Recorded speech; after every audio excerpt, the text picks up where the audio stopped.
What's up, dog? Oh my God, thank you for having me. Thanks for coming on, man. Oh my God, of course. I'm so happy we could do this. You have such a nice bedroom. Yeah, absolutely. Thanks, It's man. I great. appreciate it. Thank you. Well, I was wondering if you had painted the walls because it's such a good blue. It looks really nice. No, I painted the walls at my last place, and it was like a deep blue. Yeah. And I really missed that a lot. This is a nice blue as well. Yeah. But it's like because I had a lot more like it just felt like I was underwater there. Was where it a? This feels a little more Was that a lighter toned blue? down. Yeah, it was like a deep blue, like an ocean blue. I really love that. How do you decorate your room, man? I actually just wallpapered with a bunch of friends, and it was really hard. It's a really difficult thing to do to wallpaper. But it came out looking really good. I don't know. How do you even do it? We use this method. And I say they did most of it. They really did. We did it for this film shoot we were doing, and then I just left it up. Oh, it was like for a thing. Okay. Yeah. But we used double-sided masking tape because that doesn't peel the paint off the wall, and then we made like a grid on the wall, and then we covered that grid with double-sided rug tape, which is super powerful tape. You cannot put that right on the wall; it'll rip the paint right off. But you need it because wallpaper is heavy. But it's only covering the part of the grid that is masking tape, so it doesn't touch the wall. So it's it's a really fun process in theory. Fascinating. Yeah. How, like, if you were to take it back down, would you like start at a corner and peel, or like is the idea that you don't take it back down? It's still up 75% because I like it, but the other percent because I don't know how to get it down. I have no idea. And what is it of? Is it like flowers or something, or like? It's this really interesting pattern. It's these like blue flower pots. I'll show you a photo. It's hard to describe, but when you see it, you're like, that is a classic wallpaper pattern. Oh, sure. Yeah. It's like you would recognize it as being like in an old Russian. I think that's church or exactly it. something. Yeah. It's something that Or only a bathroom, exists in grandma's wallpaper. Yeah. Shit, fucking right before the pod started, you were saying you played bass. Yeah. That's what's Do you up, dude. also play bass? No, but the intro music is us doing this, so we can play the intro real quick. We keep saying that kind of sounds like Primacy, and you were saying, Oh yeah. You're a bass man. I am a bass man. Yeah. What's that? Are you in a band, or like what's? I what's happening was with for a that? long time. I was in a band all through high school and most of college, and then I would play sometimes in the last like 5 years or so, but not much. I my cousin's in a bunch of bands, and so like there were times that I would just use his rehearsal space, but it's tough with a bass. I mean, people say this all the time, but it's not a great instrument to play like on your own. It really does get monotonous after a little bit, and I didn't feel that way in high school and college. Like I could play for hours by myself, but like, and I would hear people say like bass is not a good instrument to play by yourself, and I'd be like, oh, you're just a shitty fucking bass player. But I really do feel that way now. I have a hard time picking it up and getting into it. I think I'm starting to lose it a little bit, actually. Oh shit! I think so. Would you want to pick it up again? Is that? Like, I think I would, because I'm honest. Like, I'm not even just saying this. I was really good. Oh. Like, I had an aptitude for bass. And I trust you. I believe you. I mean, I would like to pick it up again before it's completely gone. I'd love to see you play. I would love you to see me play. I wish I could pull a bass out right now. Do you like musical comedy? I like watching it for sure. Okay. Hell yeah. I love when there's one musical comedian on a lineup. I think when there are a bunch back to back, can be tough. But I feel like people don't do that much. And I really do enjoy it a lot. I love to see you doing like the bass. Oh my god. Just like like you tell it. It's interesting. Well, you're because I was thinking like after a joke like play, like, but like you aren't you're a storyteller. You're Moss. My guest today is that guy. It's not really. I'm not really. No, that's great. Not really a podcast where I give a shit. This is Moss Perricone. He tells like really enrapturing stories. Oh, thank you.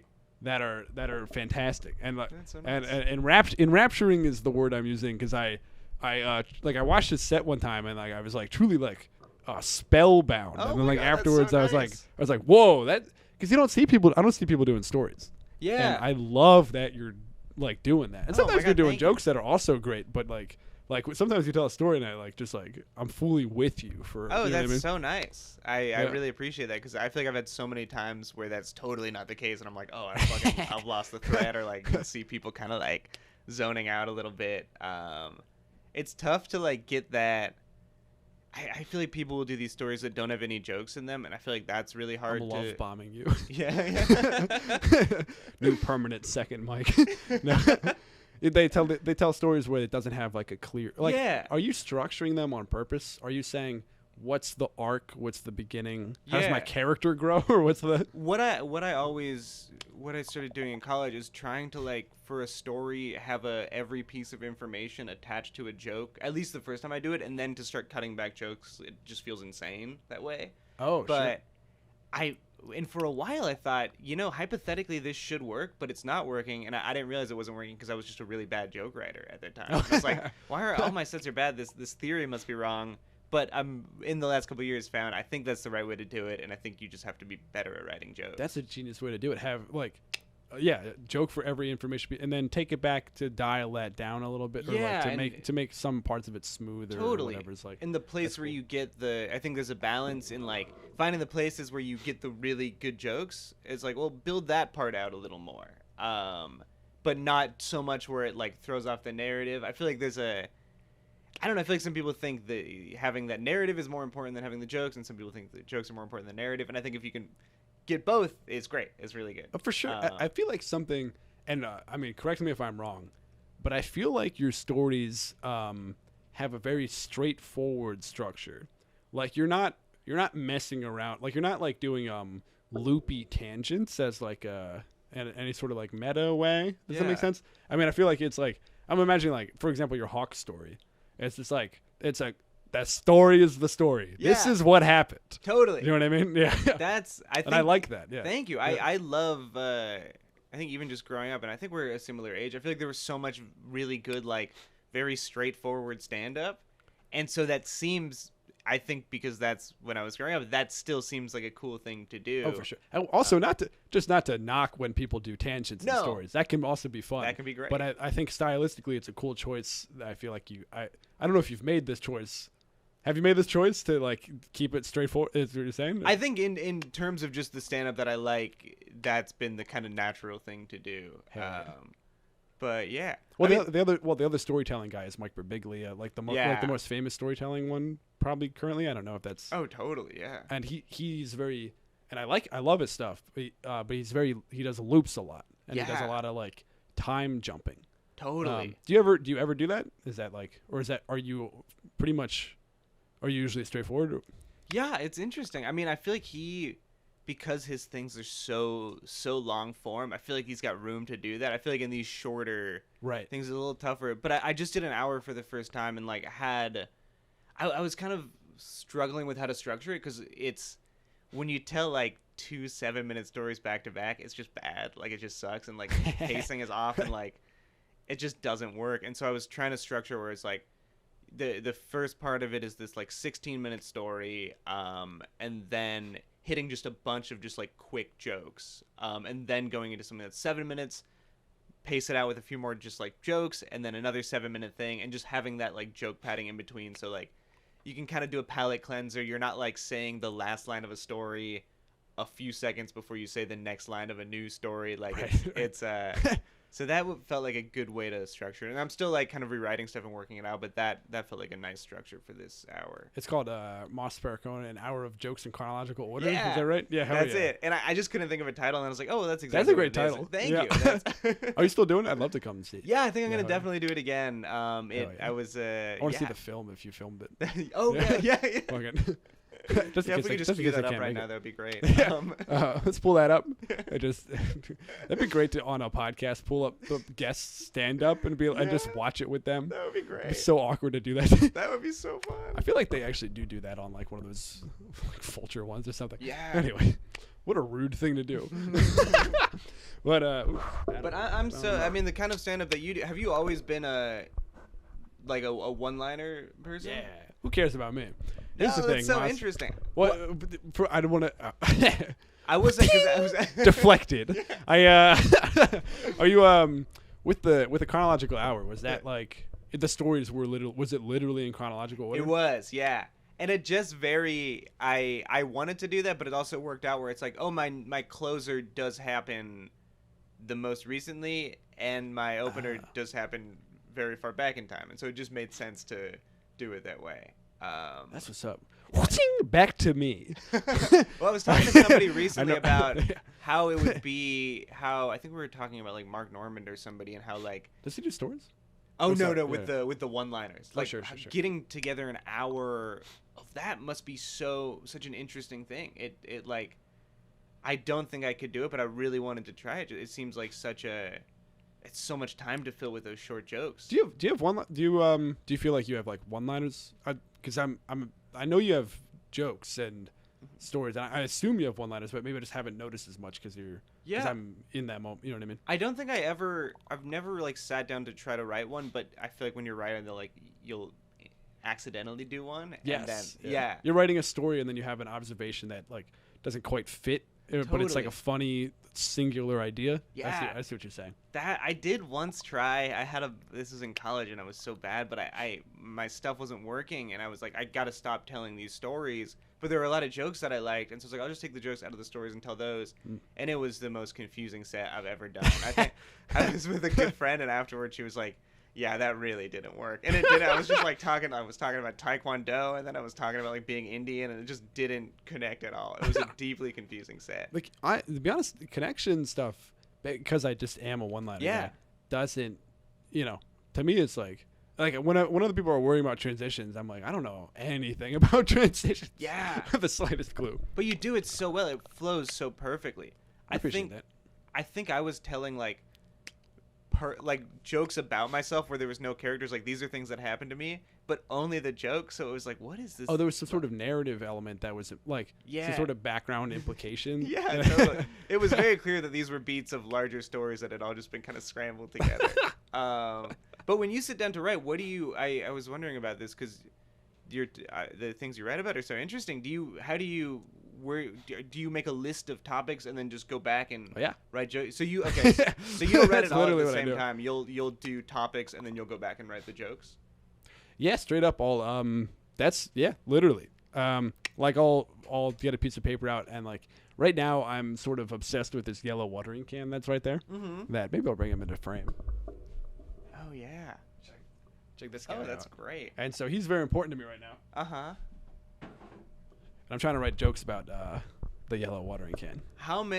What is like the ratio of jokes you'll write about the watering can versus the ones that'll like end up in the set? Do you I mean, it depends on the topic. Yeah. I mean, the thing is, it's like, because sometimes it's kind of the thing with that's like a real challenge to me. Mm-hmm. I don't know if I'm gonna probably end up with a watering can joke or something. Yeah. But it's also like I think of topics as being like, certainly like they're higher or lower level like conceptually. Mm-hmm. Like if I'm doing it like, if the topic is plants, for example, that's such a broad range. Yeah. And so then I have to narrow that down. It's like then I got really one of the last ones a little while ago that. One of the things I got obsessed with for a while was like lily pads. Mm-hmm. And so I wrote a lot of lily pad jokes that were not good. And the moment I have a good one, done. Mm. You know what I mean? It's kind of like. Do you know pretty quickly or do you have to try it? I'd say both. Yeah. I'd say there's. That's a great question. I struggle with it so much. I never know. I will always be. That's why I do so many open mics, which we were talking about before. I really love them. Oh, it's like I don't like trying stuff out at shows. I can't do it because I have such a bad barometer for what's gonna work. I really and I feel like I'm getting worse. Like I feel like if I ever write something, I'm like that's fucking it. Like it's never it. It always bombs. I mean, sometimes if I write something and I'm like, I love this so much, it's so funny, and it bombs. Yeah. I still think it's funny. And I'm usually if something I find really funny bombs, I'll go, I just need to fix it. Yeah. Like it's like, and I think like some of my best jokes have been stuff that like bombed like 20 times, and I was like, no, you guys are wrong. Once I remove the correct number of words or like add something, yeah. And I'm not thinking about it in terms of like not thinking about it in terms of word economy, which I know some people are. Yeah. I'm thinking about it in terms of idea economy, where like each sentence or like each chunk of it is giving a different like idea chunk. Interesting. You know what I mean? Yeah. Oh, that's a really interesting way to think about it. So you mean like? Wait, explain. What do you mean by that? Sure. Like I've got a joke. This is an example of one that, like a really early one that was bombing for a while. I think when two people with hyphenated last names get married, they should use the FOIL method. So that's like, and then I added a tag later, which is shout out school. But so you can see how it's like, I think formally I had like a line and it was like, I think when two people with hyphenated last names get married, they should use the FOIL method from high school. You know what I mean? Yeah. And it's like the from high school kills the joke.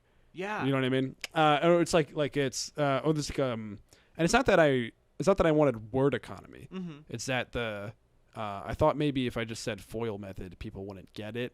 Yeah. And it's like Oh, that's really interesting. So it's like the specific fact that it's from high school is part of what's funny to people. Part of the going like, oh, that old thing. You know what I mean? Yeah. Were you when you did it with the for high school? Did you ever from high school? Yeah. Or from high school? Did you ever get a laugh? Did you ever get the laugh on FOIL anyway and keep going with the from like was it still getting the laugh after FOIL? I'm sure there's some small amounts. Yeah. But I'm also misremembering because this is one of my earliest jokes. That's such a good one. Thanks, man. I appreciate it. It's one of my earliest good jokes, I should say. A lot of my earliest jokes are dog shit. It's not like I wrote this one day one and was like, fuck yeah. The earliest ones that I still think is good. But there was a lot of, you know what I mean? I think at some point I even was like, they should do the like first inner outer last method. You know what I mean? Like, just really fucking, playing with the correct way to tell them the thing. Totally. I mean, it's so interesting to see when the laugh happens or when the idea kind of connects. Yeah. It's really it's so tough. Do you have any stories that are really funny but are like have like an unsatisfying ending or something? Yeah. Well, more often what happens is I'll have a story that like is true and happened but just doesn't sound like it and sounds too made up, where it's like, oh, that's just like it just doesn't. I believe I do not make stuff up, but I don't think that's important. I think if it feels like it could happen, kind of doesn't matter if it's made up, because I feel like enough work goes into structuring something and making something sound believable that I like when I'm listening to other people's stories, I do think like, okay, if you put the work in to make this sound believable, like it could have happened, then I'm fine with it. You put the work in and you wrote something and you structured it. I love that you have some sort of story that's so unbelievable. I'm fascinated. Can you tell a little bit? Well, I think a lot of it is in kind of structuring it, where like there are ways to structure things where it just sounds unbelievable, or there's no like, or it's kind of random, or there's no setup, or I'm trying to think of one. There's no like reason for it to have. Do you think you could possibly like up top be like, I know this sounds random? Yeah. Or is that like is that a? I mean, but without having it be like some sort of easy cop out version. Totally. You know what I mean? Like, totally. That would be a good way to do it. I'm trying to think who I was talking to somebody about this recently. What story are you not doing? I'm trying to remember. There was something I was talking to somebody about where they said to do it in stand up, and I was like, I just can't. It just wouldn't, like, people wouldn't think that was true. And then they said that he had really good advice. I can't remember it, but I remember him saying something where I was like, oh, that's a really good point, and I'm wrong. But I can't remember what the story was or what he told me that made me think that. I'm fascinated by stories. Yeah.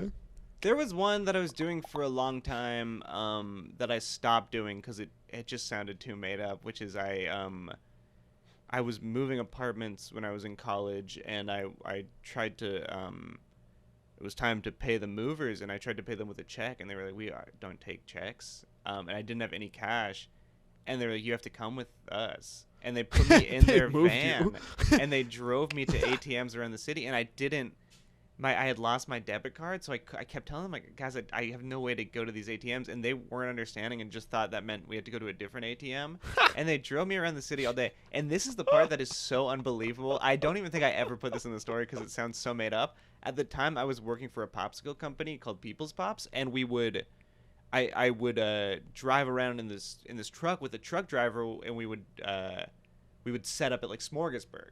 And so we would go in the mornings to like these like Smorgasburg or like Brooklyn Flea Market in this big truck and like set up this popsicle stand and sell popsicles all day. Fully believing this. No element of this has been unbelievable yet. But so when these guys were driving me from ATM to ATM, the People's Pops truck, we stopped next to it at the stoplight, and I looked over and I saw the driver I had been with that morning, and he looked at me and he was like, kind of gave me a look like, what are you doing with these guys? And I was like, I don't know. And I was like clearly freaked out, and then we just drove away, but it was insane. And were you able to tell him later? Or is it yeah. I was like, dude, they fucking basically kidnapped me. Wow. That is really unbelievable. It's so unbelievable. I see that specific, that sheer happenstance bit is the There's also the it feels like the climax of the story. Yeah, I don't know if that's. I feel like true. The way to do it's a weird climax. I just would have to like make it, because the driver coming in at the end feels like such a coincidence. I feel like the way to do it would be, there would have to be some structural thing set up early, some reason that we would be in the same place that I had set up, and then it paid off, and that, of course, we're in the same place because you remember I set that up earlier. And I think that's basically like I did the work to set this thing up, so you have to appreciate it. If I just threw it in as a coincidence, you can't respect that because it was too easy. But if you see that I wrote this in like purpose, I feel like it's almost less of a thing of believing that it happened, as opposed to the audience being like, okay, he like spent some time thinking about this. Of the quality of the story element of it, like it's not a good payoff because we didn't. It's just like it's sort of Deus Ex Machina ish, but it's a real thing that happened. Totally. Yeah. Yeah. What's the resolution of the story? How'd you get out of that situation? I got one of the guys to download and make a Venmo account. That's hilarious. You could tell that story minus the part where you see the popsicle guy. Yes, totally. That's like, that part of it is does have that kind of uncanniness to it, but it's like, it's also not necessary. That's a really good point. Yeah. Or do you ever lie in your stories? I will. Do you ever fictionalize them a little bit? If it was something like, I will do things like, if I wanted to put in the thing about the popsicle driver, I would lie about something. I wouldn't lie about something like that like made the story fun, but I would lie about structural things where it's like, okay, if I want this to work, I would have to plant something earlier. That thing that I'm planting didn't actually happen, and it's not that interesting, but just for the story to work, I need to like put it in there. Just for context, the rest of the city was on fire because Godzilla was attacking, and the only usable, drivable block in the city. But it's like, yeah, I'm thinking like, because you could just say, forget the other truck. I'm wondering if you could just be like, and then from my truck, I saw my coworker. Yeah. You know what I mean? Because that's fully believable. That happens. You know what I mean? Yeah. We don't have to know that he's Dijon mustard commercial right next to you. Passes a popsicle. Totally.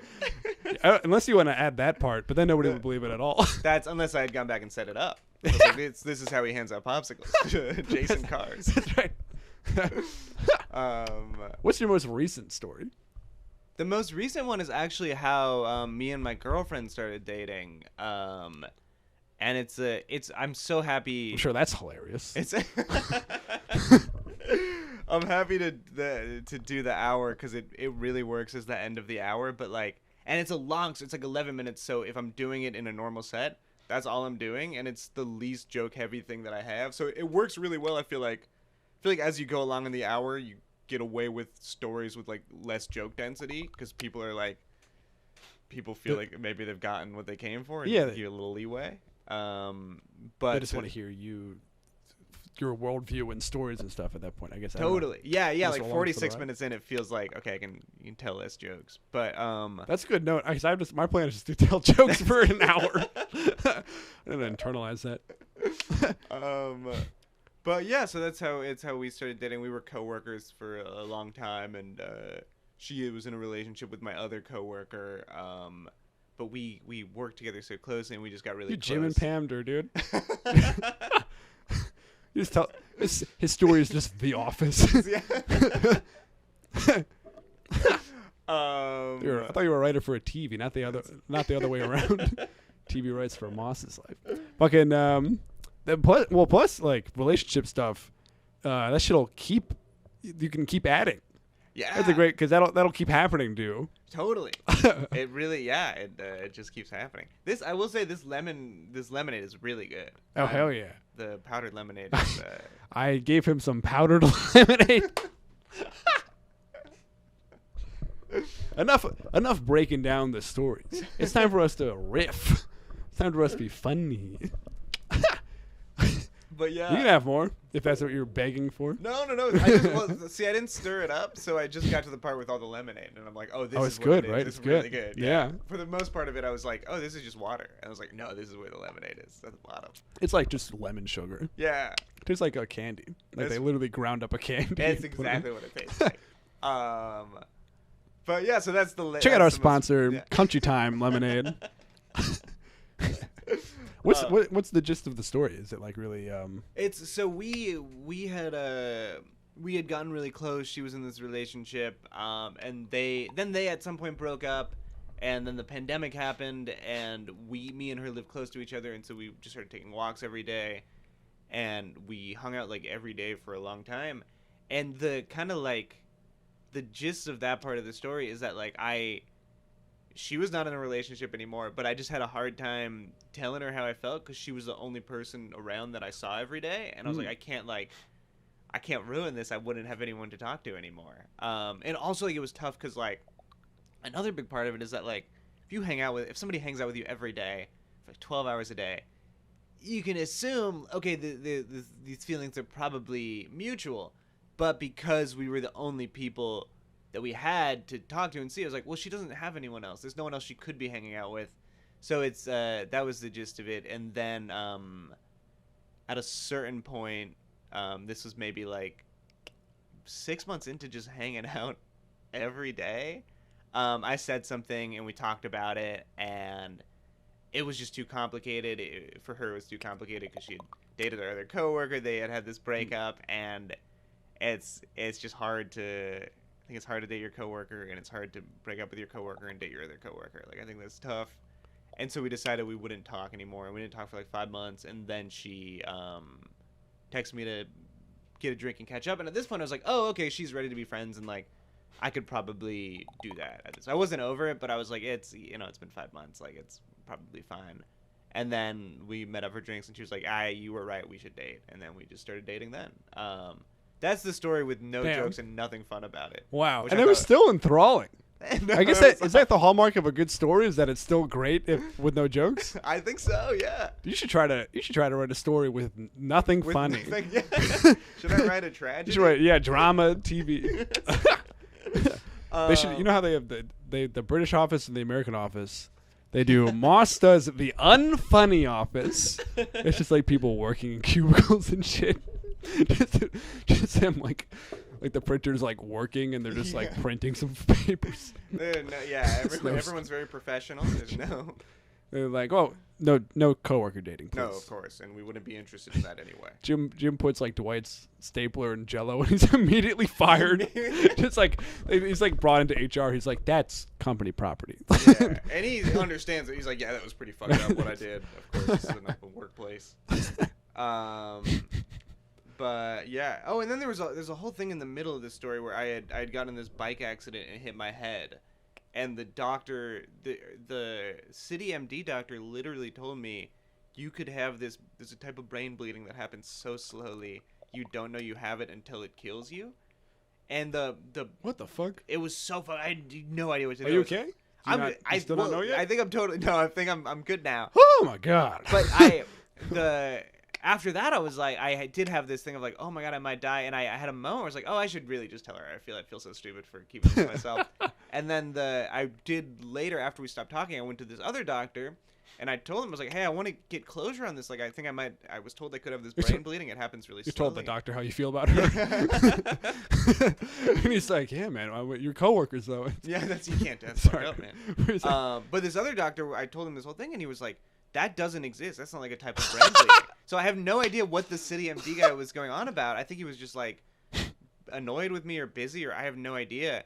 But that part of the story is just like, oh, what if he like listened to my story about this girl and was like, what do I have to tell this kid to get him to tell her how he feels?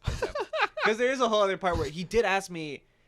This was the thing, is because I do tell him. I did tell him, because he was like, just to make sure you don't have a concussion, tell me everything that happened leading up to the accident. And so I told him the whole thing. And then at the end of it, he's like, okay, you don't have a concussion. And part of me was like, oh, you don't have any advice, man?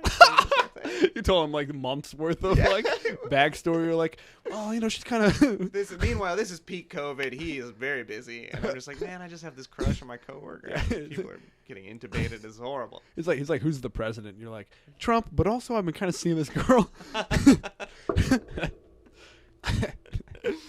But that's the most recent one, and that's what I ended it with. That's great. It was really fun. I assume you added some really good jokes as well. There are some jokes in there for sure. Kind of a workplace comedy. Do you what's your earliest story, if you don't mind me asking? The earliest one is this what? Oh, it's this high school thing where I had. Get close to that. Oh yeah. Sorry, I'm I hope drifting away from the podcast. Yeah. You can move it. You can move that anywhere you want. By the way, that's really nice.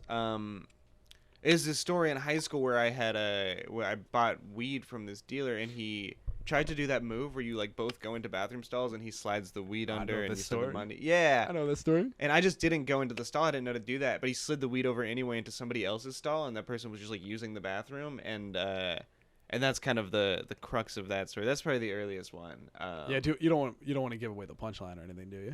Is that? Oh, I don't even know which one I'd give away there. That part. Oh, sure. The resolution, I suppose, of like, the guy was like, you're supposed to slide me the money. I slid you the weed. Yeah. And Moss is like, you weren't in the stall or whatever. Wasn't in the stall. And then you're like, who's that? And then you guys grabbed the weed and ran or something? Totally. Well, yeah, the punchline there was that, because I had never bought weed before, and he asked me how much I wanted to buy, and I just said all the money that I had, which was like $400. Oh, yeah, you bought a huge bag of weed. He slid a huge thing of weed in. And then when he slid he was like, I was like, we should have gone over that, and he was like, I thought you knew what you were doing. I was like, why? And he was like, because you bought $400 worth of weed. You don't do that the first time. Well, that's like, that's like, you clearly didn't know. Yeah. I had no idea. And is that your earliest memory? That's my first memory. It's 14 years old. But that one's interesting because there is a part of that story that I don't tell because it is so unbelievable. Really? Where the drug dealers had a name, and there was another kid in school who had the same name. I don't believe you. Yeah. That's ridiculous. But if I set that up earlier, I think it'll really work. That's crazy. When I woke up the next morning after that, I got a text from my friend that the drug dealer had been expelled, and so I was like, I'm fucked. We've been caught. Oh, it's the other guy. The other kid got expelled for weed. weed. What the fuck? I know. It was the craziest. For weed also? Exactly, for weed. Wow. Which is just no way. That's ridiculous. Yeah. The day after you had bought $400.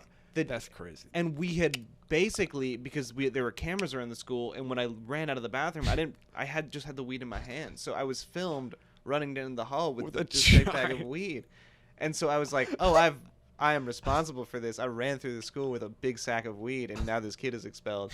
Totally unrelated kid, also for weed on the same day. That's ridiculous. And I even now thinking about that kid like getting expelled for weed, it's like, well, I was running down the hall with so much weed. It's like, do you think that maybe you got like, were you not a suspect? Were you not like the type of kid to be like?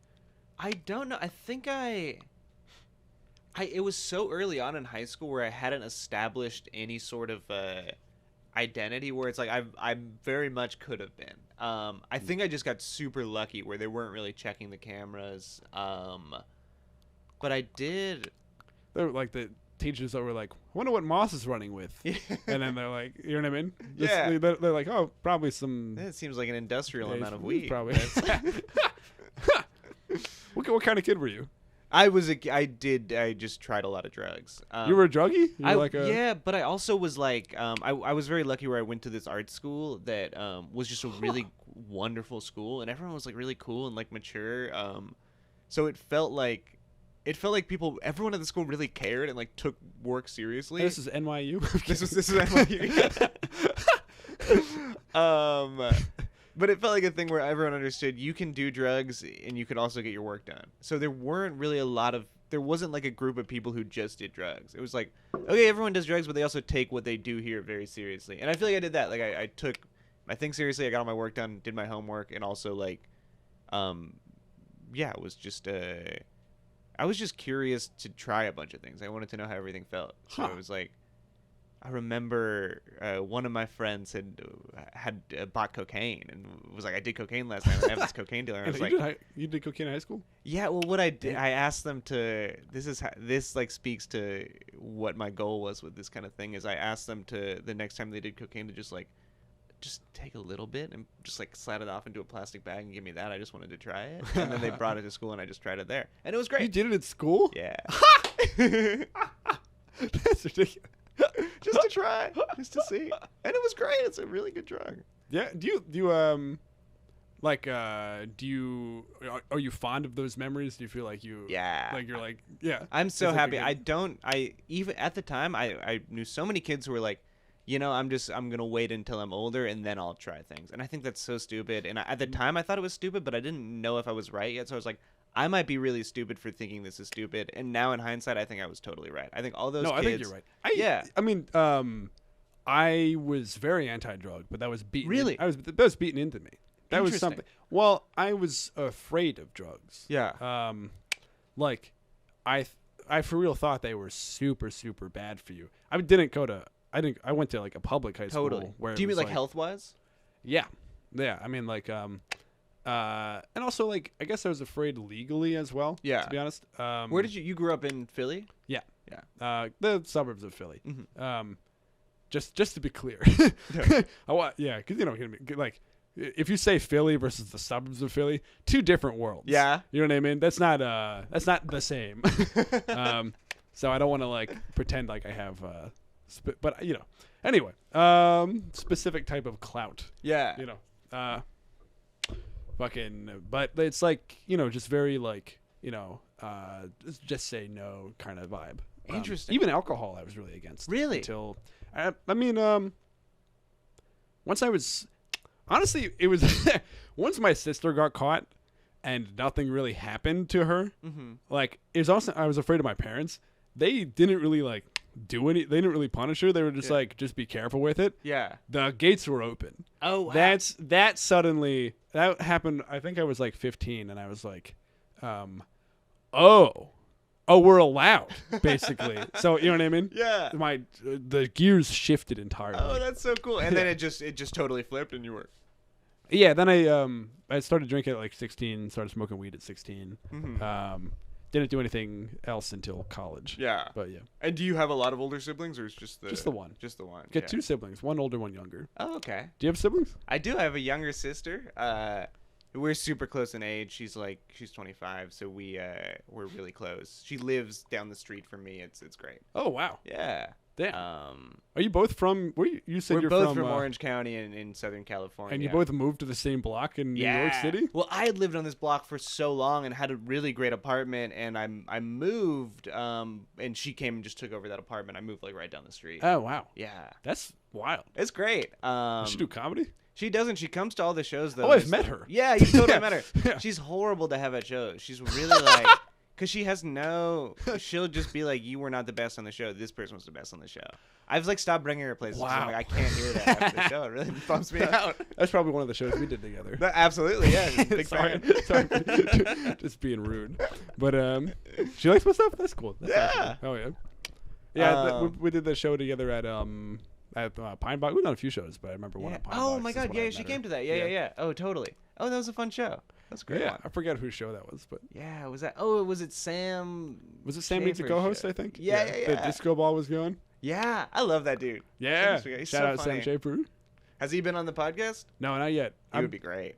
Yeah, he'd be great. I'm trying to do trying to scale up the pod, the number of episodes. I think I was telling you before. Yeah. It's like right now it's weekly, but I might go every day. Every day? No. Oh my god, that would be amazing. Just like weekly plus. Yeah. You know what I mean? Just trying to fit more people in. Totally.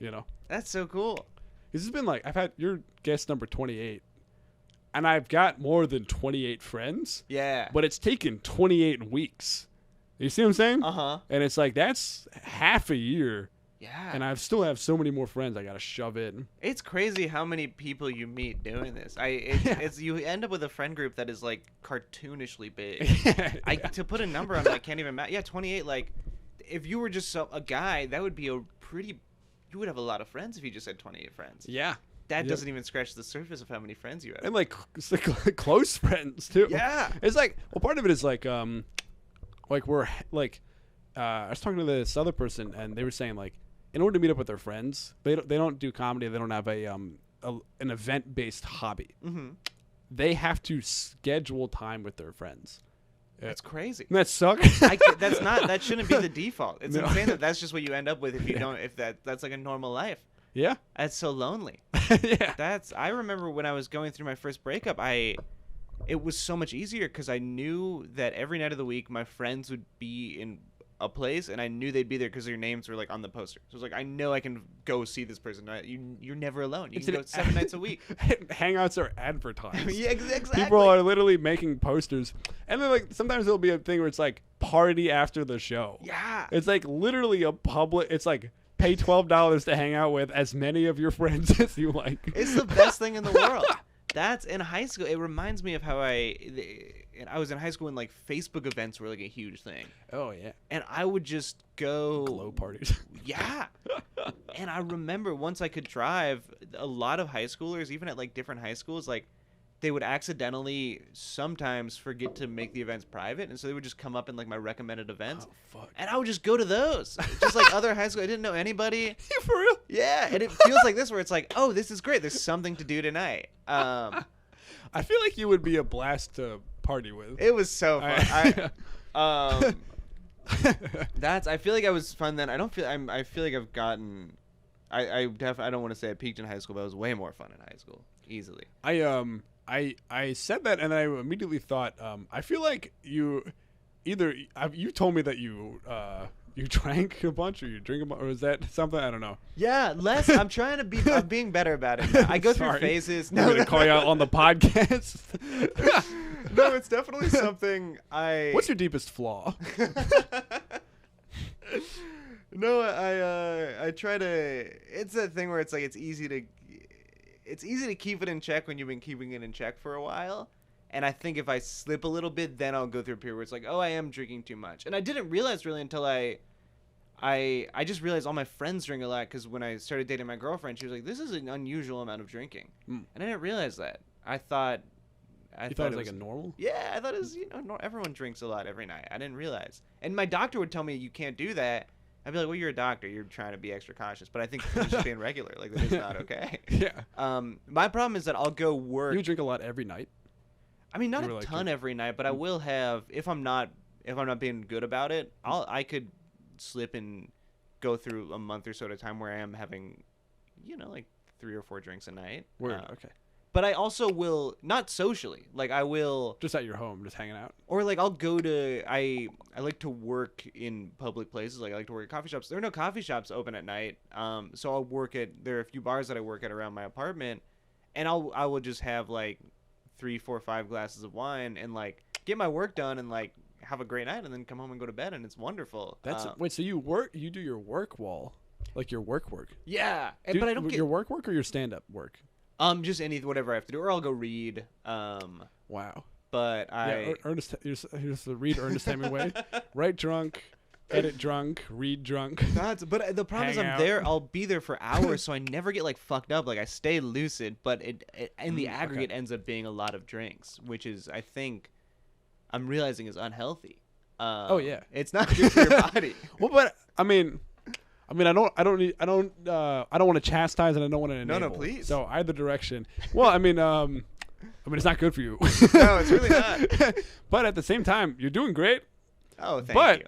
I would say maybe you're doing great because you're pulling back or because you're cautious or something. I don't know. Totally, yeah. I think it's good to keep in check for sure. Yeah. And I think I'm in a period. I've noticed myself like slipping a little bit the last couple of weeks where I just like, I just like had a bunch of drinks at a show and then I just got back into the habit of that and I was like, oh, it really, it can happen so quickly, and then it's like, oh, I've had. That's why tonight I'm like, okay, I'm not gonna drink it all tonight. I'm not gonna drink all week, and just like kind of reset. Because you feel noticeably. It's like when you go a week without eating like a vegetable. It's like you feel noticeably worse. Yeah. But if you do it for so long, you don't know. You're like, this is how I've always felt. Right. Right. And then I have noticed that it's like, if I have fast food, for example, Yeah. horrible. I feel horrible. Oh yeah. You know what I mean? And then like you're kind of like, why do I feel so bad? It's like it's because there's some sort of like horrible chemical sucking the nutrients out of your brain or something. Yeah. You know what I mean? Yeah. If I have alcohol the day after, I always feel like I have to have like a protein shake and like all this and like you know, like I eat really healthy the next day in order to like replenish the things I feel like I lost. Are you good about drinking, or do you? I am extremely anxious about drinking now. Yeah. So when you say good, I mean like I'm good about not drinking if that's what you mean. Yeah. But it's like I'm not good about when I do drink. Does that make sense? I'm not saying I drink a ton. I'm saying I get really really anxious. Like, I'll have one beer and spiral. Oh wow. Do you have that with weed as well? No, weed. Okay. The reason is it's like a public thing. If I drink socially, I'll usually feel fine and loose like then. Yeah. Maybe I'll get in my head a bit, especially if I have like 2 or 3 beers. I'll get in my head a bit. But it's usually the next day. I'm like, oh man, I tried to be funny and I wasn't funny or whatever. Yeah. You know, I panic the next day. Totally. Same thing with the weed will fuck me up in the moment if I'm in public. Mm-hmm. But I like to keep them. Weed I just do at home, and beer I sometimes just do with like close friends or yeah. Yeah. Oh, that's so interesting. That's a good way to be, I think. But just because I'm like stressed about it. Yeah. You know what I mean? Yeah. I was just listening to. Do you know this guy Andrew Huberman, the podcast? No, it sounds familiar. He's like this neuroscientist at Stanford, and he has this really nice podcast where he just Is he funny? He's not funny. But he just did this episode about drinking, and he said that he had this one line that really fucked me up, where he was like, he was talking about the damage that it does to your body, and he was like, I just want to be clear, like, I'm not saying don't drink. Like, it's totally fine to have like 2 or 3 drinks a month. And I was like, what? That's what's fine? That's so little. Yeah. I mean, every day is like, that's like some sort of like, you got to be in some sort of different world. Yeah. You know what I mean? But it gets so easy. Like, it really, like, I feel like the more you drink, the easier it gets, and your hangovers get less bad, and like it really isn't. Yeah. That's fascinating, dude. It's so funny, me just being like, yeah, I think it's totally fine to drink in high school. I think kids who didn't are stupid. Anyway, I got a huge problem. Unrelated. Yeah, but at the same time, like, live your life. Yeah. You know what I mean? You do what you want to do. Totally. I also think it is helpful sometimes. Yeah. Like if you like not drinking at all, and like I feel like having those 2 or 3 beers a month is good to be like, let me kind of force my body to chill out in a way. You know what I mean? Totally. Yeah. And I think part of it is also knowing like it doesn't fuck up my life in any way. And I think I could stop if I really wanted to, which this is what everyone says. But it's like eating ice cream every day. Yeah, which I also do. I literally do that. It's a huge problem. It's so funny. Are you okay, man? Sometimes twice a day. Honestly, I got a huge ice cream problem. It's really. Wait, for real? Yeah, it's like it's something that like my. Moss, how are you alive? I shouldn't. It's really No, it's so funny you bring up ice cream. That's I used to see it as a comparison of like of course you would never do this. And you're like, that's exactly how I live my life. It's always been a problem. I used to be able to eat 2 pints back to back. I could do 2 full Ben and Jerry's. I don't do that anymore, but I live between an Ample Hills, a Van Leeuwen, and a place called Teo's, which is an incredible ice cream. And I probably stop by 2 of them every day. Really? You get like a nice fancy scoop? Yeah. From like I could just get a scoop and walk around with it. Honestly, that is a bit different. Like getting a nice scoop. Yeah. Is like, I assume maybe that's healthier than like I was imagining you getting like a whole ass. Oh no! But this is the problem. It's like it feels like less of a problem because I'm getting like an Earl Grey ice cream from Van Leeuwen, or I'm drinking 4 glasses of like wine at night. So it's like, oh, this is not a problem. But I've put a veneer of respectability on something that probably is a problem. I definitely should eat less ice cream. It's and it's bad because I'll like, God, this is so fucking embarrassing. I'm working on Zoom right now, and I was late coming back from lunch one day, and I was late because I was at the ice cream shop, but I still had my cone and like some of the ice cream left, and so I came back late with my ice cream cone, and it was just so obvious that that's why I was late. You can't showing up late with a half-eaten ice cream cone is so bad. Oh my god. Yeah, just like I'm sorry my Wi-Fi was down, and I didn't mean to just air all your. No. I mean, it's good to talk it out. What else are we eating? Are you having other food? Are you having real food at all? Besides that, I eat so good. You do? Yeah, I eat excellent. But I do have. That could be it. That could be what's counterbalancing. I think so. I think if I wasn't drinking every day and eating 2 scoops of ice cream every day, I would look really good. I think I look fine right now, but the way I eat and exercise, I should look really good. Oh damn. Okay. But I want to see Moss no ice cream, no beer. I'm doing so much work to just look regular. I'm not doing any work I should do more. Do you go to a gym? No. Do you run? That seems no.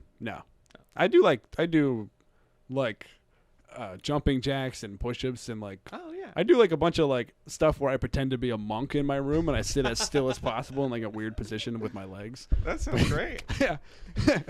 But it hasn't made me hot. Yeah. You know what I mean? You look great. What are you talking Thanks, about? man. I appreciate that. You know, I'm not like I'm still a weak man, if that makes sense. You know what I mean? No, I mean same. It's tough. That could be a food thing too. Protein shakes are a big part of. Do you do those? I do a lot, yeah. Yeah, I need to do that. I'm on Soylent, to be honest with you. Wait, really? Yeah. Tell me about that. All right, Soylent has a really bad reputation for their branding. I feel like people think it's got like a really like, computer nerd brand type situation, or very sterile. But I think the premise is phenomenal. I think the product is fantastic. I'm not sponsored by them or whatever. But it's like, it's the amount of nutrition your body is supposed to need for that day. Mm-hmm. And so, okay, a pure insane anecdote, but I feel like if I have Soylent in a day, I can feel my brain work better. Really? Like I literally, it's like, this is my fucking Joe Rogan vibe ass fucking shit. But it's like, it's got all your like your micronutrients and your macronutrients and like the fat and proteins and like everything you need and all that shit. Yeah. And I'm like, all right, it's helping my brain build like whatever specific like whatever shit my body's cells need. Yeah. It's got that stuff, and I can feel my brain like log in. You know what I mean? That sounds great. So you're not using it as just like meal replacement. It's like a supplementary. No, I'm using it as meal replacement. Cool. Yeah. No, sometimes I'll just eat Soylent for a whole day. I have done that. Is it filling? I've never had it. I mean, yeah. I mean, it's food. I'm gonna get so into this. I'm such an easy. I'll let you borrow one, dude. Oh my, that'd be great. Borrowing. I'd love to borrow some. I'll bring it back. That's pretty good. That's the sort of thing I get sucked into so easily. I could very easily. Dude, look into it. Yeah. It's vegan. It's my God. I don't know. I think it's environmentally friendly in different ways. Yeah. It's it's cool. It's really healthy for you. It's so funny when you get sucked into something that's like a stock joke. Like Soylent really is like something that people just make fun of, but like it's so when you like actually like experience it and love it, it's just tough.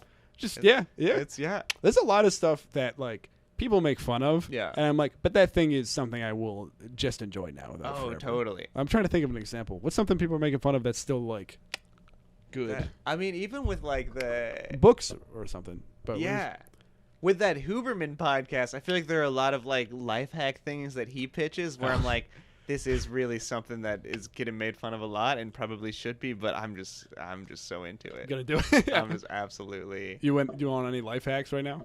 I'm doing one actually that I think is really good. Is that his big thing is like within 15 minutes of waking up to get outside and get sunlight on your eyes to like start your day. And there are a lot of, he explains it really well about circadian rhythm. Yeah. Yeah, for sure. I can see that. That's been great.